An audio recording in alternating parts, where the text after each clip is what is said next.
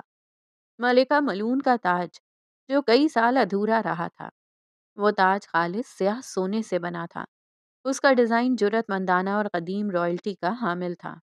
تاج کے بیچوں بیچ نہایت نفیس کاریگری کے ساتھ ایک چھوٹی سی مکڑی بنی ہوئی تھی۔ مکڑی کے جسم پر چمکدار سیاہ ہیرے جڑے تھے، جو اس کے تکبر اور خطرے کو ظاہر کرتے تھے۔ مکڑی کے جال کی طرح تاج کے کناروں پر سیاہ رنگ کے قیمتی پتھر جڑے تھے۔ گویا طاقت اور حکمت اس میں پرو دی گئی تھی۔ یہ ایک ایسا شاہکار تھا جو کسی ملکہ کو نصیب نہیں ہوا تھا، اور اب وہ اس کے لیے مکمل کیا گیا تھا۔ تاج کے نیچے ایک چھوٹا سا ہاتھ سے لکھا ہوا نوٹ تھا۔ یہ رئیس کی آخری ہینڈ رائٹنگ تھی، مضبوط، فیصلہ کن، مگر اب نرمی سے گندھی ہوئی۔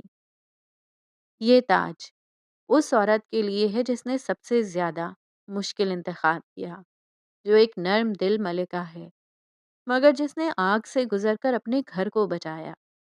گھر بچانے والی عورتیں اور گھروں کو سنبھالنے والی عورتیں ملکائیں ہوتی ہیں۔ تاج تمہارا ہوا۔ فلک کی سسکیاں ٹوٹ کر باہر نکلیں۔ گرم آنسو اس نوٹ پر گرے اور سیاہی پھیل گئی۔ وہ پھوٹ پھوٹ کر رو دی۔ بنا بادشاہ کے ملکہ، اس کی قسمت میں تاج تھا، مگر تاج پہنانے والا خود کو چھپا گیا۔ وہ رو رہی تھی کیونکہ بادشاہ اس کی وفاداری اور قربانی کو سمجھ گیا تھا۔ وہ جانتا تھا کہ وہ صحیح وقت پر صحیح انتخاب کرے گی۔ اس نے لرزتے ہاتھوں سے وہ تاج اٹھایا۔ اس کا وزن نہیں بلکہ اس کا فلسفہ بھاری تھا۔ جس فائل کو اسے رئیس نے لے جانے کو کہا تھا، وہ فائل سامنے رکھی تھی، مگر اس نے ابھی تک کھولی نہیں تھی۔ شاید اب اسے کھولنے کی باری تھی۔ یہ سائبیریا والے گھر کی فائل تھی۔ وہ گھر جو اب ان کا نیا محفوظ ٹھکانہ بن چکا تھا۔ فائل ولی، فجر، فلک اور مراد کے نام تھی۔ یہ گھر انہیں سنبھالنا تھا۔ کوئی اتنا ظالم کیسے ہو سکتا ہے؟ وہ بھرائی آواز میں بولی۔ کوئی اتنا مضبوط کیسے ہو سکتا ہے؟ اسے رئیس سے ہزاروں نہیں، لاکھوں شکوے تھے، مگر وہ کرتی کیسے؟ وہ جو ہمدم بنایا تھا، وہ اب کہاں تھا؟ اس کی کہانی ایک ایسی ملکہ کی تھی جسے اس کا تخت و تاج تو مل گیا تھا، مگر جس کے دل میں ایک ایسا خلا بن گیا تھا جو کبھی پر نہیں ہوگا۔ اس نے تاج کو سینے سے لگایا۔ ہاں، اب اسے مضبوط ہونا تھا، اسے ملکہ بننا تھا، خاموشی سے، بغیر کسی نمائش کے۔ اسے اپنے آنسو پونچھ کر گھر کو سنبھالنا تھا، اس کے غم کو، اس کی سلطنت کو اور اس کے نام کے احترام کو۔ اس نے آنسو پوچھ ڈالے۔ یہ ملکہ کا نیا عہد تھا۔ وہ بادشاہ کے خواب کو ختم نہیں ہونے دے گی۔ جوزف پیلس کا مرکزی کچن آج کسی شاہی ضیافت کی تیاری کر رہا تھا۔ ہوا میں دار چینی، وینیلا اور تازہ ڈبل روٹی کی مہک تھی۔ آج گرلز ڈے تھا۔ نینی اپنی مخصوص مسکراہٹ کے ساتھ ایک بڑی سی ترکیب کی کتاب کھولے بیٹھی تھیں، جبکہ باقی تینوں خواتین، فجر، جینی اور نسا، آٹے اور میدے سے گندھی ہوئی تھیں۔ ملازم ایک جانب ہاتھ باندھے کھڑے تھے۔ نینی، یہ بالکل انصاف نہیں ہے۔ میرا نیل پالش خراب ہو رہا ہے۔ نسا آٹا گوندتے ہوئے جھنجلا رہی تھی۔ جارج کو یہ پائنیپل پیسٹری کتنی پسند آئے گی؟ وہ کہتا ہے میں… جینی نے آٹے پر مکی مارتے کہا۔ مگر تم نے آٹے میں نمک کی جگہ چینی ڈال دی ہے۔ فجر نے توجہ دلائی۔ اس نے کوفت سے سر پر ہاتھ مارا، جبکہ نینی انہیں دیکھتے مسکرا دی۔ محبت میں یہی ہوتا ہے بچی۔ وہ چاروں خوش دکھ رہی تھیں۔ فجر کی مسکراہٹ جو اب بھی نایاب تھی، آج کچن کی گرمائش میں کھل رہی تھی۔ اور تبھی دروازہ کھلا۔ پہلے جارج اندر آیا۔ مائی آئیز فلاور، تم یہاں آٹے میں چھپی ہو؟ اس نے آگے بڑھ کر جینی کے گال پر آٹا لگانے کی کوشش کی۔ اس کے پیچھے پال تھا، جو یونیفارم میں نہیں تھا مگر اس کا انداز کسی انسپیکٹر سے کم نہیں تھا۔ خواتین، یہ کیا ہو رہا ہے؟ نسا، تم اس میدے کے بادل میں کیا کر رہی ہو؟ یہ تمہاری صحت کے لیے۔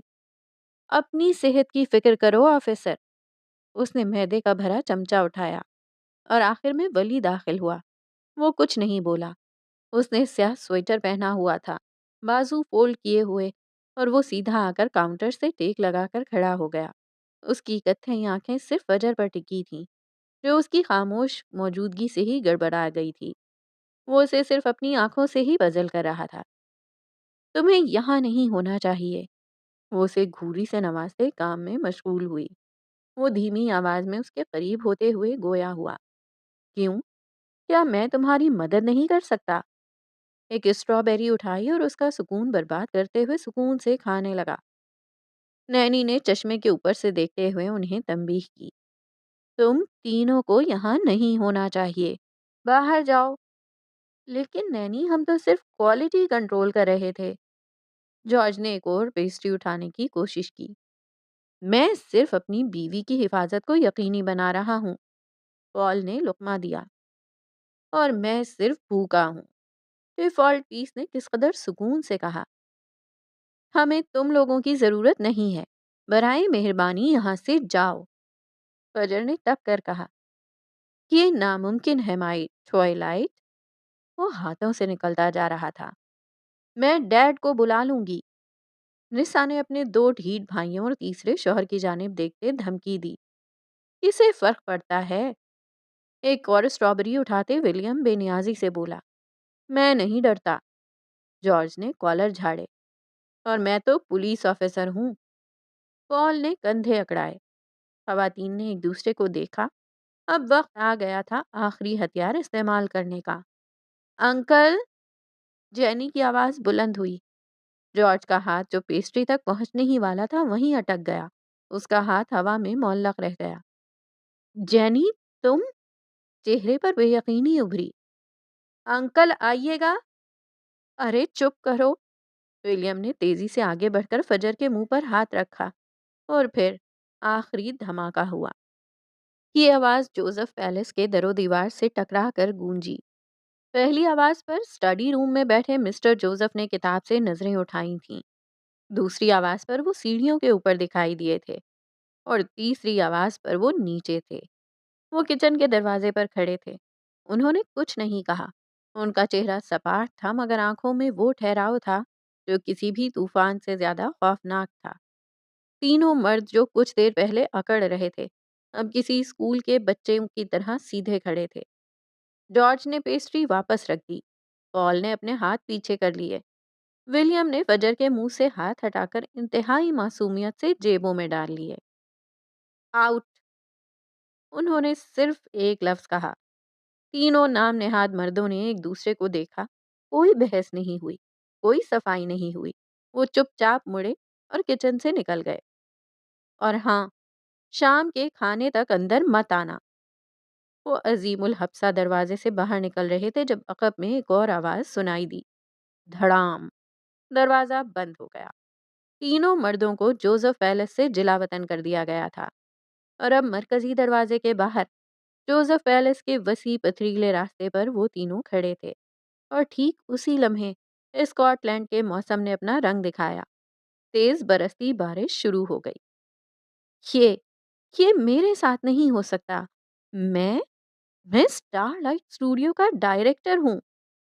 یہ تو سراسر غیر قانونی ہے۔ ہمیں سردی میں مرنے کے لیے چھوڑ دیا گیا ہے۔ میں اس بات کو اوپر تک لے کر جاؤں گا۔ وہ مڑا مگر دروازے کو دیکھ کر اس کی ہمت نہیں ہوئی، جبکہ ولی اطمینان سے ایک ستون سے ٹیک لگائے بارش کی بوندوں کو دیکھتے ہوئے بولا۔ جاؤ، مجھے بھی بتانا اندر کیا حالات ہیں۔ تمہیں کوئی فکر نہیں ہے؟ جارج کو تب چڑھی۔ مجھے بارشوں میں بھیگنے کی عادت ہے۔ اس نے اطمینان سے کندھے اچکائے۔ مجھے نہیں پتا تھا شادی کے بعد یہ سب بھی ہوتا ہے۔ میں ایک پولیس آفیسر ہوں، لوگ مجھ سے ڈرتے ہیں، اور تم ایک ایسی عورت سے شادی کر کے آ گئے ہو جس کا باپ جوزف پیلس کا مالک ہے، دی جوزف پیٹرسن۔ تمہیں کیا لگا تھا تمہارے آفیسر ہونے کا کوئی اثر ہوگا؟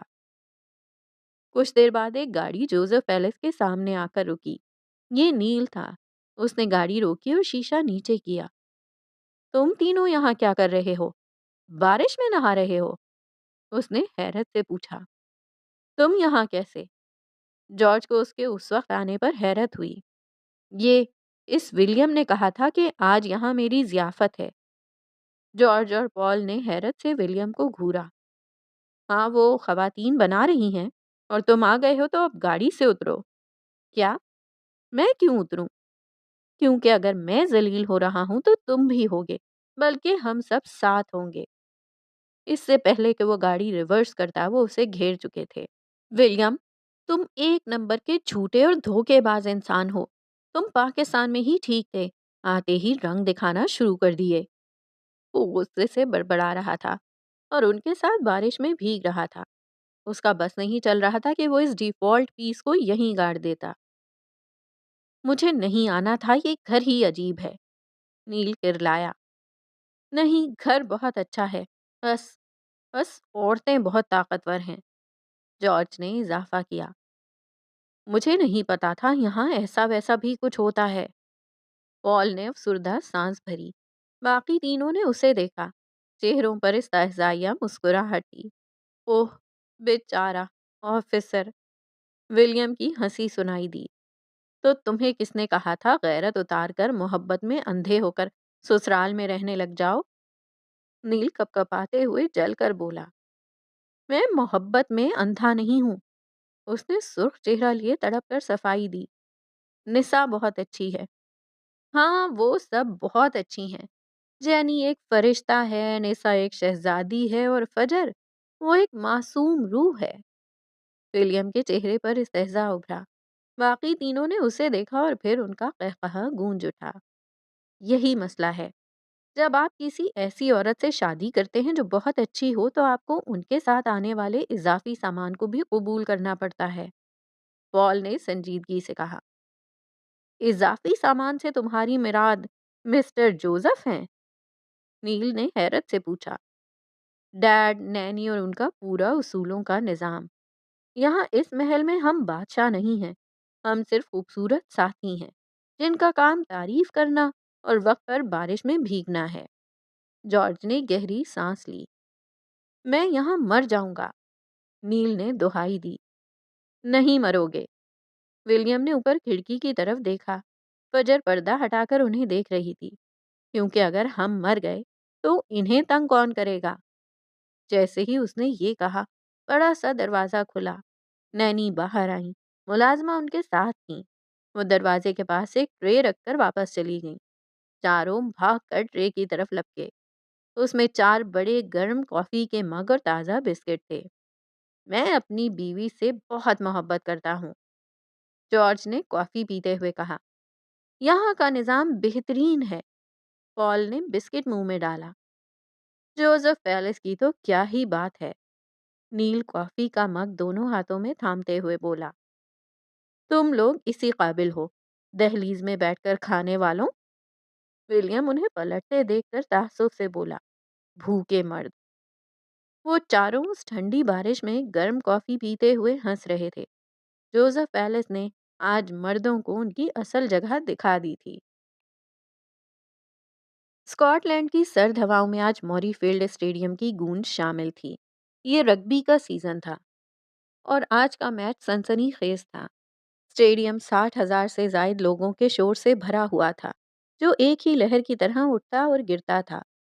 فجر جو پہلی بار ایسا منظر دیکھ رہی تھی، سردی سے بچنے کے لیے کئی تہوں والے کوٹ میں لپٹی ہوئی تھی۔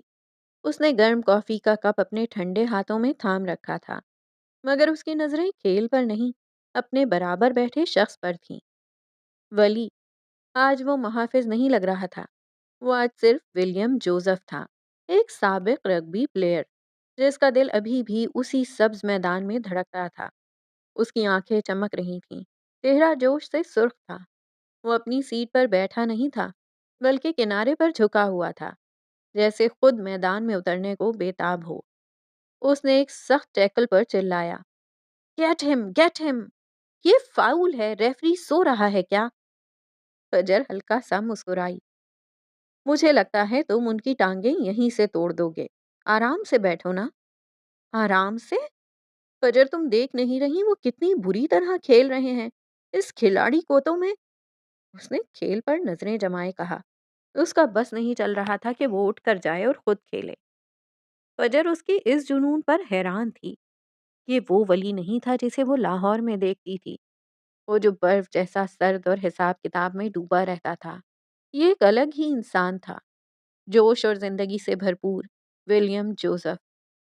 جیسے ہی ایک کھلاڑی نے ٹرائی اسکور کی، وہ اپنی جگہ سے اچھل پڑا۔ یہی میں نے کہا تھا نا، میں نے کہا تھا۔ اس کا چہرہ خوشی سے تمتما رہا تھا۔ وہ اجنبیوں سے ہاتھ ملا رہا تھا، تالیاں بجا رہا تھا۔ فجر اس کی اس خوشی کو دیکھ کر بس مسکراتی رہی۔ اس نے اپنی زندگی میں کبھی رگبی نہیں دیکھی تھی، مگر وہ اس شخص کے لیے خوش تھی جو اتنی اذیت کے بعد آج کھل کر سانس لے رہا تھا۔ کھیل کے وقفے میں جب شور کچھ تھما تو وہ واپس اپنی سیٹ پر بیٹھا۔ اس کا سانس ابھی بھی تیز تھا۔ اگر تمہیں اتنا ہی شوق تھا تو تم خود کیوں نہیں کھیل لیتے؟ میں کھیلتا تو یہ سب بیچارے کہاں جاتے؟ وہ ہنسا، پھر اس نے فجر کا ٹھنڈا ہاتھ اپنے ہاتھوں میں لے لیا۔ تمہیں یاد ہے؟ اس کی آواز دھیمی ہو گئی۔ تم نے کہا تھا کیا؟ اس کے اچانک سنجیدہ ہونے پر اس نے اسے دیکھا۔ یہ ہمارے 2 بچے ہوں گے۔ فجر کافی کا گھونٹ بھرتے بھرتے رک گئی۔ اس کی آنکھیں حیرت سے اٹھیں۔ ہاں کہا تھا، ولی نے اس کے ہاتھ کو سہلاتے ہوئے سنجیدگی سے کہنا شروع کیا۔ وہ میں نے سوچ لیا کہ ایک بیٹی ہوگی اور ایک بیٹا۔ بیٹی تمہارے جیسی ہوگی، میرے جیسی، مطلب ضدی اور غصے والی۔ فجر نے کندھے اچکاتے پوچھا۔ وہ مسکرایا، نہیں، مطلب خوبصورت، ذہین اور اتنی مضبوط کہ کسی کی ضرورت نہ ہو، بالکل تمہارے جیسی۔ وہ وہی کرے گی جو تم کرتی ہو، یعنی راج کرے گی۔ فجر کے گالوں پر اس سردی میں بھی ایک ہلکی سی سرخی دوڑ گئی۔ اس نے اپنی مٹھی پر تھوڑی ٹکائی اور دلچسپی سے پوچھا، اور بیٹا؟ ان کتھئی آنکھوں میں ایک خواب سا اتر آیا۔ وہ مجھ جیسا ہوگا، اسپورٹس مین بنے گا، رگبی یا پھر فٹ بال پلیئر۔ ہم اسٹیڈیم میں بیٹھ کر اس کا میچ دیکھا کریں گے۔ میں اسے بچپن سے ہی خوب سکھاؤں گا، اسے بیسٹ بناؤں گا۔ ان خوبصورت آنکھوں میں اتنے خواب تھے، فجر نے آج دیکھا تھا۔ گھر کا خواب صرف عورت نہیں، مرد بھی دیکھتا ہے۔ اگر وہ سارا دن کھیلتا رہے گا تو پڑھے گا کب؟ اس نے اہم نکتہ اٹھایا۔ اس کا ہوم ورک میں کر دیا کروں گا، اس نے لاپرواہی سے کہا تو اس جواب پر وہ بے ساختہ ہنس دی، ایک حقیقی گہری ہنسی جو اس کے دل سے نکلی تھی۔ شاید شاید اسپورٹس مین ایسے ہی ہوتے ہیں۔ ولیم جوزف ایک لمحے کے لیے کھیل کو، شور کو، سب کو بھول گیا۔ اس کی نظریں صرف فجر کی ہنسی پر ٹکی رہیں، وہ ہنسی جسے سننے کے لیے اس نے ایک دنیا جلا دی تھی۔ شاید۔ وہ اسے نگاہوں میں جذب کرتے ہوئے بولا، اور پھر فجر کا ہاتھ اٹھایا اور اسے اپنی جیکٹ کی جیب میں ڈال لیا تاکہ اسے گرم رکھ سکے۔ مگر وہ خوش رہیں گے، وہ وعدہ کر رہا تھا۔ فجر نے اس کی آنکھوں میں جھانکتے ہوئے پوچھا، کیا ہم یہ کر پائیں گے؟ ایک عام زندگی۔ ہم عام نہیں ہیں فجر۔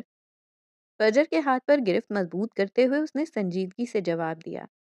اس کی سیویئر والی شدت لوٹ آئی تھی۔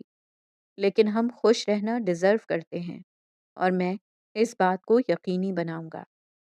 اسٹیڈیم کا شور پھر سے بلند ہونے لگا تھا، مگر اس شور میں ان دونوں نے اپنی خاموش، عام سی خوشی کا پہلا خواب بن لیا تھا۔ لٹریری ہال، لندن، 3 سال بعد۔ ایک تاریخی ہال کی بلند چھت، جہاں لکڑی کے پرانے شہتیروں پر شام کی مدھم روشنی پڑ رہی تھی۔ ہال کے آخر میں بنے اسٹیج پر اسپاٹ لائٹ کے نیچے وہ بیٹھی تھی، شہد رنگ آنکھوں والی ایک لڑکی جس کے چہرے پر اب وقت کی پختگی اور دانش مندی کی گہری پرچھائیاں تھیں، مگر وہ آج پہلے سے کہیں زیادہ حسین لگ رہی تھی۔ فلک عالمگیر۔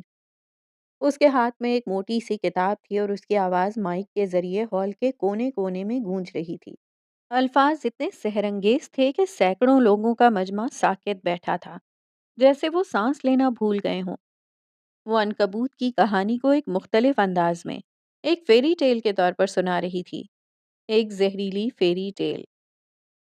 اور یہ ہمارا عقیدہ ہے کہ ہر شہزادی کو آخر میں اس کا شہزادہ مل جاتا ہے، مگر اس کہانی میں ملکہ کو ایک مشکل انتخاب کرنا پڑا۔ اس نے اپنے ہاتھ میں تھامی کتاب پر نظر ڈالی، گویا وہ اس کے صفحات میں نہیں بلکہ ماضی کی گہرائیوں میں جھانک رہی ہو۔ یہ زہریلی فیری ٹیل ہمیں سکھاتی ہے کہ کچھ کہانیاں فار ایور آفٹر، ہمیشہ کے لیے ختم نہیں ہوتی۔ کچھ کہانیاں in spite of everything, ہر چیز کے باوجود، کے ساتھ ختم ہوتی ہیں۔ اس نے مائکرو فون کے قریب جھک کر اپنی آواز کو مزید دھیما اور سحر انگیز بنایا۔ تو جب دو بادشاہتیں ایک دوسرے سے ٹکرائیں تو ایک بادشاہ نے اپنی پوری سلطنت کو بچانے کے لیے خود کو مٹا دیا۔ یہ وہ قیمت تھی جو اس نے امن کے لیے ادا کی، اور اس نے ایسا اس لیے نہیں کیا کہ وہ برباد ہو رہا تھا، بلکہ اس لیے کہ وہ جانتا تھا کہانی کا اصل ہیرو وہ نہیں، بلکہ وہ سب لوگ ہیں جو اس کے جانے کے بعد جینا سیکھیں گے۔ اس نے اپنا سر اٹھایا اور اس کی شہد رنگ آنکھوں میں ایک پرانی گہری چمک تھی، اور یوں مکڑی کا جال تو ٹوٹ گیا، مگر بادشاہ کی بنائی ہوئی دیواریں مضبوط رہیں۔ وہ بادشاہ چلا گیا، مگر اپنے پیچھے ایک عہد وفا چھوڑ گیا۔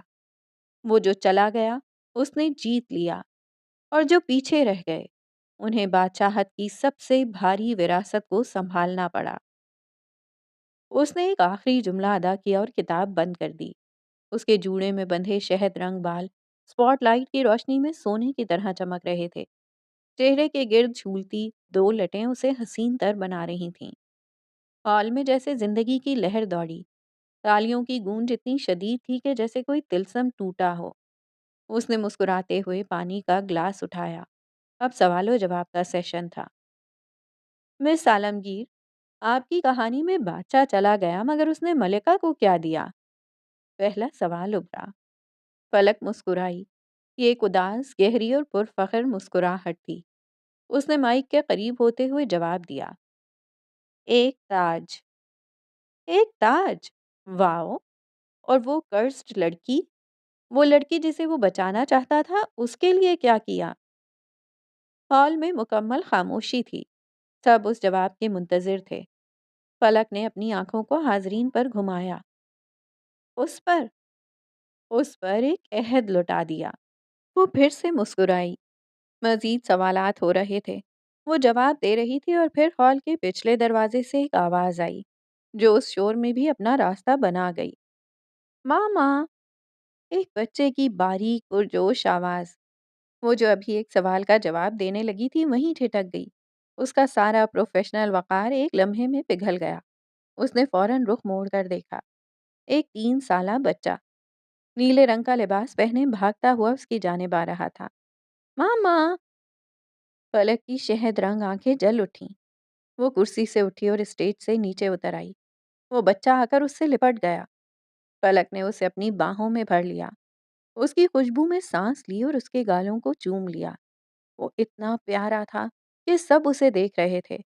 ہال میں موجود لوگ اس منظر پر مسکرا دیے۔ آپ بہت اچھی رائٹر ہیں، ہم آپ سے ملنا چاہیں گے مس فلک عالمگیر۔ لوگ اس کی تعریف کر رہے تھے۔ وہ سر ہلا کر شکریہ ادا کر رہی تھی۔ بچے کے پیچھے ہال کے دروازے پر وہ شخص بھی آ رہا تھا جو ہمیشہ آتا تھا، سوٹڈ بوٹڈ میسم آغا، روبوٹ 2.0۔ فلک اسے دیکھ کر مسکرائی اور کھڑکی سے باہر جھانکا۔ چھٹیوں کا موسم آ گیا تھا اور انہیں لینے والا بھی آ چکا تھا۔ ہاں، وہ فلک عالمگیر تھی جو پچھلے 3 سالوں سے لندن میں مقیم تھی۔ اس دوران اس نے 2 بہترین کتابیں لکھی تھیں۔ وہ اس وقت کی بیسٹ سیلنگ فینٹیسی فکشن مصنفہ مانی جاتی تھی۔ میسم نے آگے بڑھ کر اس کا بیگ اور کتابیں اٹھائیں۔ لوگ اپنی اپنی کرسیوں سے کھڑے ہو چکے تھے، جبکہ وہ بچے کی انگلی تھامے آگے چل رہی تھی۔ میسم 2 قدم پیچھے تھا۔ تو آج آپ نے کیا بنایا فائز؟ وہ اس قدر مامتا سے پوچھ رہی تھی کہ باقی سب کو اس کے فینٹیسی فکشن رائٹر ہونے پر شک سا ہوا۔ آج میں نے ڈائمنڈ بنایا، فائز اپنی توتلی زبان میں بتانے لگا۔ فلک لمحہ بھر کو ٹھٹک گئی، اس کے قدم رک گئے۔ Diamond, dark stars. فائز کو ابھی سے ہیروں کا شوق تھا۔ اس نے ایک گہری سانس لی اور مسکرا دی۔ لوگ انہیں جاتے دیکھ رہے تھے۔ ان کی آنکھوں میں اس لڑکی کے لیے عزت و احترام تھا جس نے اپنی پہچان خود بنائی تھی اور 2.5 سال پہلے ایک بچے کو اڈاپٹ کیا تھا اور اسے ماں بن کر پال رہی تھی۔ پتہ نہیں وہ خوش قسمت تھی یا اس کے پڑھنے والے۔ وہ روایتی کہانیاں نہیں لکھتی تھی، وہ روایت سے ہٹ کر لکھتی تھی۔ وہ محبت کو قربان کرنا جانتی تھی اور پھر بھی محبت پر یقین رکھتی تھی۔ فلک عالمگیر وہ زہریلی فیری ٹیل تھی جس نے اپنی کہانی میں محبت کو قربان تو کیا مگر خود کو مٹنے نہیں دیا۔ وہ ملکہ تھی جسے بادشاہ کی ضرورت نہیں تھی مگر جس کی وفاداری نے ایک سلطنت کو ہمیشہ کے لیے زندہ رکھا۔ وہ اپنے بیٹے کا ہاتھ تھامے میسم کے ساتھ لندن کی روشن شام میں گم ہو گئی۔ ایڈنبرا کی تاریخی عمارتوں کے درمیان ایک جدید شیشے کی عمارت میں منار فیشنز کا نیا ہیڈ کوارٹر تھا۔ 3 سال کی انتھک محنت نے اس برانڈ کو انٹرنیشنل بنا دیا تھا۔ فجر اپنے وسیع اسٹوڈیو میں کھڑی تھی۔ اب وہ صرف لاہور کی لڑکی نہیں تھی بلکہ ایک پر اعتماد بزنس وومن تھی جس کے اسٹوڈیو میں اس وقت ایک بین الاقوامی فلم کی وارڈروب پر کام ہو رہا تھا۔ ہر طرف ریشم، مخمل اور اسکاٹش ٹارٹن کے کپڑے بکھرے ہوئے تھے جنہیں وہ بڑی باریک بینی سے دیکھ رہی تھی۔ نہیں، یہ رنگ نہیں چلے گا۔ ڈائریکٹر کو اصل رائل بلو چاہیے۔ یہ نیوی ہے، اسے تبدیل کرو۔ وہ ہدایات دیتے ہوئے ایک اسکیچ بک پر تیزی سے نئے ڈیزائن کا خاکہ بنا رہی تھی۔ اس کی انگلیاں اب کانپتی نہیں تھیں، ان میں ایک ٹھہراؤ آ چکا تھا۔ تبھی اس کے موبائل پر ایک پیغام ابھرا۔ میں لینے آ رہا ہوں۔ فجر کے لبوں پر ایک دھیمی سی مسکراہٹ ابھری جو فوراً ہی ایک گہری سوچ میں بدل گئی۔ اس نے اسکیچ بک ایک طرف رکھی اور کمرے کی بڑی کھڑکی سے باہر دیکھا۔ باہر گرمیوں کی چھٹیوں کا آغاز ہو رہا تھا۔ ایڈنبرا کی سڑکوں پر شام کی لمبی دھوپ تھی اور لوگ باغوں میں گھوم رہے تھے۔ 31 دسمبر کی وہ رات، وہ دھماکہ، وہ خون، سب کچھ اس روشن شام کے پیچھے دھندلا رہا تھا مگر مٹا نہیں تھا۔ اسے جانا تھا مگر اس سے پہلے اسے ولی کی تقریب اٹینڈ کرنی تھی۔ اس کی زندگی پہلے سے زیادہ مصروف ہو گئی تھی۔ وہ سال کے 6 مہینے پاکستان میں گزارتی تھی۔ لاہور میں منار فیشنز کی اصل باغ ڈور صفدر دیکھتا تھا۔ فجر کا وہ گھر جس کے باہر ترنم ہاؤس کی تختی لگی تھی اب حقیقتاً اس کا مائکہ بن چکا تھا۔ اس کی اماں وہاں رہ رہی تھیں اور بانو بھی اپنے شوہر کے ساتھ اسی گھر میں موجود تھی۔ جب فجر وہاں جاتی تھی تو اسے یوں لگتا تھا جیسے وہ ایک نئی پرسکون اور بے فکر زندگی میں قدم رکھ رہی ہے۔ اماں اور اس کی بحث آج بھی چلتی تھی۔ ان میں محبت تھی، ہاں، مگر اس سے زیادہ ضد تھی۔ ترنم بیگم کو ان کے ٹکر کی نواسی ملی تھی۔ وہ خوش تھیں، جبکہ یہاں وہ انٹرنیشنل فیشن ڈیزائنر تھی۔ یہاں وہ ولی کے ساتھ ایک نئی دنیا بنا رہی تھی۔ وہ جوزف پیلس میں نہیں رہتے تھے۔ وہاں کی کچھ یادیں ولی کو تکلیف بھی پہنچاتی تھیں۔ اس نے اپنوں کو معاف کر دیا تھا مگر کچھ اذیتیں ہم کبھی نہیں بھول سکتے۔ اس نے اپنا الگ گھر بنا لیا تھا یہاں ایڈنبرا میں، اور وہ جوزف پیلس آتے جاتے رہتے تھے۔ کرسمس کی چھٹیاں وہیں گزارتے تھے۔ یہ زندگی چیلنجنگ مگر پروقار تھی۔ اس کی زندگی کے 2 حصے تھے جو اسے دل و جان سے زیادہ عزیز تھے اور وہ دونوں میں توازن برقرار رکھنے کی پوری کوشش کر رہی تھی۔ مقام national museum of Scotland, مرکزی ہال۔ ہال کسی شاہی تقریب کا منظر پیش کر رہا تھا۔ سالانہ Scottish sound and vision awards تقریب جاری تھی۔ وہ خوبصورت گہرے نیلے رنگ میں ملبوس حاضرین کی اگلی صف میں بیٹھی تھی۔ اس کی گردن میں وہ مکڑی کا کالا لاکٹ چمک رہا تھا جو اب اس کی پہچان بن چکا تھا۔ یہاں پہلی بار ولیم جوزف کو عوامی سطح پر ایوارڈ دیا جا رہا تھا۔ اور ساؤنڈ ڈیزائن میں بہترین اختراع کا ایوارڈ جاتا ہے اس شخص کو جس کی فیلڈ ریکارڈنگز نے نہ صرف بڑی فلموں کو حقیقت کا رنگ دیا بلکہ جس کی بنائی گئی تھراپی ریکارڈنگز پچھلے 3 سالوں سے اسکاٹ لینڈ کے مرکزی اسپتالوں میں ذہنی سکون کا باعث بن رہی ہیں۔ Please welcome mister William Joseph. ہال تالیوں سے گونج اٹھا۔ فجر کی مسکراتی آنکھوں میں نمی ابھری۔ وہ لڑکا جس کا بچپن اور لڑکپن نفسیاتی بیماری کی شکار گزرا تھا، جس نے بہت کچھ کھویا تھا، وہ لڑکا جو کائنات کی ہر آواز سے ڈرتا تھا، آج اسی آواز کو قابو کر کے لوگوں کو شفا دے رہا تھا۔ وہ اسٹیج پر آیا۔ وہ آج بھی سفید شرٹ پہنے ہوئے تھا۔ اس کی چال میں اب وہ پرانا خوف نہیں تھا۔ وہ اسٹیج پر آ کر مائک کے سامنے کھڑا ہو گیا۔ وہ ہجوم کو دیکھ کر ایک لمحے کے لیے ہچکچایا۔ Good evening ladies and gentlemen. اس نے ایک گہری سانس لی۔ سچ کہوں تو میں اکثر مشینوں اور اسٹوڈیوز میں زیادہ آرام محسوس کرتا ہوں، جہاں خاموشی صرف میرے حکم پر ٹوٹتی ہے۔ مجھے اسٹیج پسند نہیں ہے۔ میں ہمیشہ پردوں کے پیچھے یا اندھیروں میں کام کرنے کا عادی رہا ہوں۔ ہال میں ایک دھیمی سی مسکراہٹ ابھری جو اس کی سچائی پر تھی۔ لیکن آج مجھے یہ ایوارڈ لینے آنا پڑا۔ اس نے ایوارڈ کو اپنے ہاتھوں میں تھاما، گویا یہ شیشے کی ٹرافی نہیں بلکہ 3 سال کی مشقت کا ثبوت ہے۔ یہ ایوارڈ میرے لیے صرف آواز کی تکنیک یا ریکارڈنگ کا اعتراف نہیں ہے، یہ میرے لیے دوسری زندگی کا اعتراف ہے۔ اس نے اپنی آواز کو مزید دھیما بنایا۔ میں آج یہ ایوارڈ ان لوگوں کے نام کرتا ہوں جو مجھے اندھیروں سے نکال کر یہاں لائے۔ سب سے پہلے یہ ان کے نام جو چلے گئے۔ اس کی آواز ایک لمحے کو بھر آئی، اس کی آنکھیں چھلکیں۔ جنہوں نے میری آواز کو ہمیشہ سنا، چاہے میں انہیں کچھ بھی نہ بتا پایا ہوں۔ میری فیملی، میرے دوست، آپ سب میری مضبوط ترین دیواریں ہیں۔ پھر اس نے نظریں ہٹائیں اور سیدھا فجر کو دیکھا۔ اس کی آنکھوں میں دنیا جہاں کا شکر گزاری کا سمندر تھا، اور ہال میں موجود ہر شخص کو لگا جیسے وہ دونوں اکیلے ہیں۔ اور آخر میں سب سے اہم، اس نے گہرا سانس لیا۔ اس کی آواز کی شدت بڑھ گئی۔ یہ ایوارڈ اس پارٹنر کے نام، اس کی آنکھوں میں دنیا جہان کی محبت تھی، جس نے مجھ پر تب یقین کیا جب میں خود پر یقین نہیں کرتا تھا۔ اس نے مجھے تب قبول کیا جب میرا ماضی خون اور رازوں سے بھرا ہوا تھا، اور میری سائیکی کسی بھی وقت ٹوٹ سکتی تھی۔ وہ میرے ہر خاموش لمحے اور میرے ہر شور بھرے خواب میں میرے ساتھ کھڑی رہی۔ وہ صرف اسے دیکھ رہا تھا جس کے لاکٹ کی چمک دنیا جہان کی روشنیوں کو مات دینے کی طاقت رکھتی تھی۔ وہ میری محبت کی طاقت بنی۔ وہ امن کا وہ نقطہ ہے جو میری آواز کی دنیا میں سکون لایا۔ وہ ایک لمحے کو رکا اور پھر اس کی آواز پورے ہال میں گونجی، عشق اور اعتراف سے بھرپور۔ یہ ایوارڈ میری سب سے بڑی طاقت، میری وائف فجر معراج کے نام۔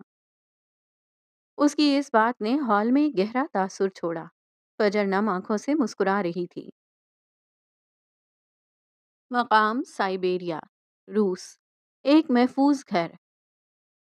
سائبیریا کے گھنے صنوبر کے جنگلات سے کچھ فاصلے پر ایک وسیع و عریض جھیل کے کنارے وہ بڑا سا لکڑی کا گھر کھڑا تھا۔ یہ گھر رئیس کی وصیت کا وہ حصہ تھا جو صرف گھر کے لیے مخصوص تھا۔ یہاں ہر سال گرمیوں کی چھٹیاں منانے وہ سب آتے تھے جنہیں اس نے اپنی آخری سانسوں تک بچایا تھا۔ ہوا ٹھنڈی، صاف اور تازہ تھی۔ شام ڈھل رہی تھی اور گھر کے پچھواڑے باربیکیو کی تیاری چل رہی تھی۔ احاطے میں بچھی گھاس پر ایک چھوٹا سا کاٹ رکھا تھا جس میں مراد کی 2 سالہ بیٹی سو رہی تھی۔ اس کے پاس فائز گھٹنوں کے بل بیٹھا تھا۔ وہ تقریباً 3.25 سال کا ہو چکا تھا اور اس کی آنکھوں میں اپنی ماں جیسی نرمی اور تجسس تھا۔ اس کے ننھے ہاتھ میں چند موتی تھے جو اس نے صبح جھیل کے کنارے ایک سیپ سے نکالے تھے۔ وہ کاٹ پر جھکتے ہوئے سرگوشی کر رہا تھا۔ دیکھو، یہ سمندر سے آئے ہیں۔ وہ موتی اس بچی کی مٹھی میں رکھنے کی کوشش کر رہا تھا۔ کچھ فاصلے پر لکڑی کے بنے آرام دہ صوفوں پر فلک، فجر اور آصفہ، مراد کی بیوی، بیٹھی تھیں۔ ان کے ہاتھوں میں گرم مشروبات کے مگ تھے۔ مراد کہہ رہے تھے کہ پچھلے مہینے لاہور میں میٹنگز اتنی شدید تھیں کہ میسم نے 3 بار سسٹم ری بوٹ کر دیا۔ آصفہ نے کہا، وہ میٹنگ نہیں جنگ تھی، لیکن فجر کے نئے کاسٹیومز نے سب کو چپ کرا دیا۔ فلک نے اضافہ کیا، کردار تمہارے تھے، تم نے سیاہ تتلی کو اتنا خوبصورت لکھا کہ مجھے محنت نہیں کرنی پڑی۔ فجر نے اس کی تعریف کی۔ وہ تینوں ہنس رہی تھیں۔ یہ وہ سکون تھا جس کے لیے رئیس نے سب کچھ داؤ پر لگا دیا تھا۔ باربی کیو گرل کے پاس دھواں اور شعلوں کے قریب وہ تینوں مرد کھڑے تھے جو اس پوری سلطنت کا بوجھ اٹھائے ہوئے تھے۔ مراد، جو آج بھی جی ایم تھا مگر اب آن لائن کام کرتا تھا، گوشت پر مسالہ لگا رہا تھا، اس کا چہرہ مطمئن تھا۔ میسم، روبوٹ 2.0، حیرت انگیز طور پر ایک مکمل انسان کی طرح گرل کو دیکھ بھال کر رہا تھا، اور ولی سیاہ سویٹر پہنے ان دونوں کو دیکھ رہا تھا۔ مراد گوشت پر لٹتے ہوئے بولا، کبھی کبھی مجھے یقین نہیں آتا کہ اس نے مجھے یہاں دنیا کے آخری کونے میں رہنے کو کہا، صرف گھر کے لیے۔ جواب ولی کی طرف سے آیا تھا۔ میسم نے گرل کی آنچ کو ایڈجسٹ کرتے ہوئے ہمیشہ کی طرح مدعا بیان کیا۔ لاہور آفس کی رپورٹ آ گئی ہے۔ زرتاش میڈم نے فائنانس کا نیا آڈٹ مکمل کر لیا ہے۔ رئیس گروپ کے ہیروں کا معیار اس سال بھی مارکیٹ میں سب سے اوپر ہے۔ رئیس کی وصیت کے مطابق اس کا امپائر انہی لوگوں میں بٹا تھا۔ زرتاش آج بھی فائنانس کی ہیڈ تھی۔ افق کا حصہ اس نے ولی کے نام کر دیا تھا اور باقی سلطنت اس کے ہی نام تھی جسے میسم اور ولی مل کر سنبھال رہے تھے۔ میسم، ہم چھٹیوں پر ہیں، کیا تم ایک دن کے لیے رئیس گروپ کو بھول سکتے ہو؟ ولی ہنسا، یہ نہیں بھول سکتا۔ مراد نے مسکراتے ہوئے ولی کے کندھے پر ہاتھ رکھا۔ یہی وہ مشین ہے جس نے اس کے جانے کے بعد بھی تخت کو گرنے نہیں دیا، تم دونوں نے۔ یہ صرف ہم نہیں ہیں۔ اس نے گہری سانس لی اور کچھ فاصلے پر بیٹھی فلک اور فجر کو دیکھا۔ یہ ہم سب ہیں۔ فلک ہر سال ہمارے نئے کلیکشن کے لیے کردار لکھتی ہے، فجر ان کرداروں کو کاسٹیومز میں زندہ کرتی ہے۔ ہم سب سال کے ان مخصوص مہینوں میں لاہور واپس اکٹھے ہوتے ہیں۔ اس نے ایک فوج بنائی تھی جو اپنی جنگیں لڑنا جانتی ہے، چاہے بادشاہ ہو یا نہ ہو۔ اس نے فوج نہیں، مراد نے باربی کیو سے ایک پکا ہوا ٹکڑا اٹھایا، اس نے ایک خاندان بنایا تھا، اس لیے یہ سب آج بھی چل رہا ہے۔ وراثت محفوظ ہے۔ میسم کی نگاہیں فائز کی طرف اٹھیں۔ ولی نے بھی اس بچے کو دیکھا جو اب مراد کی بیٹی کے سر پر ہاتھ پھیر رہا تھا۔ دوسری جانب بیٹھی فجر کی نظریں فائز پر جمی تھیں۔ وہ اس خوبصورت بچے کو دیکھ رہی تھی جو اب مراد کی بیٹی میرال کے کارٹ کے پاس گھٹنوں کے بل بیٹھا تھا۔ میلا ڈائمنڈ! اس کے ننھے ہاتھ میں وہ موتی تھے جو اس نے صبح جھیل کے کنارے سے جمع کیے تھے، اور وہ انہیں ایک ایک کر کے میرال کی ہتھیلی پر رکھ رہا تھا۔ فجر کے چہرے پر ایک نرم پگھلا دینے والی مسکراہٹ ابھری۔ ماشاء اللہ، وہ دن بدن پیارا ہوتا جا رہا ہے فلک۔ دیکھو تو صحیح، ابھی سے کتنا خیال رکھنے والا ہے۔ فلک نے اپنے بیٹے کو دیکھا اور مسکرا دی۔ اس کے چہرے پر ایک گہرا پرسکون مامتا کا رنگ تھا۔ وہ عورت جو کبھی صرف لفظوں سے کھیلتی تھی اب ایک وجود کی خالق تھی۔ اسے ہیروں کا بہت شوق ہے۔ اس کی آواز میں ایک خاص راز تھا۔ وہ جہاں کہیں کوئی چمکتی ہوئی چیز دیکھتا ہے رک جاتا ہے، بس اسے تکتا رہتا ہے اور پھر اسے حاصل کرنے کی کوشش کرتا ہے۔ فجر نے فلک کی طرف دیکھا۔ ان دونوں کی آنکھوں میں ایک مشترکہ راز، ایک مشترکہ درد تھا۔ اسے ہیروں کا شوق نہیں ہوگا تو کسے ہوگا؟ آخر وہ فائز عالمگیر ہے۔ اس کی بات پر فلک ہنس دی۔ ٹھیک ہی تو کہا تھا۔ رئیس نے کہا تھا وہ اسے کبھی مرنے نہیں دیں گے، اور یہ بچہ اسی نہ مرنے والے وجود کا ایک ثبوت تھا۔ فائز، یہ وہ نام تھا جو فلک اور رئیس کو ملا کر رکھا تھا۔ تم نے اس کا نام بہت سوچ کر رکھا ہے فلک۔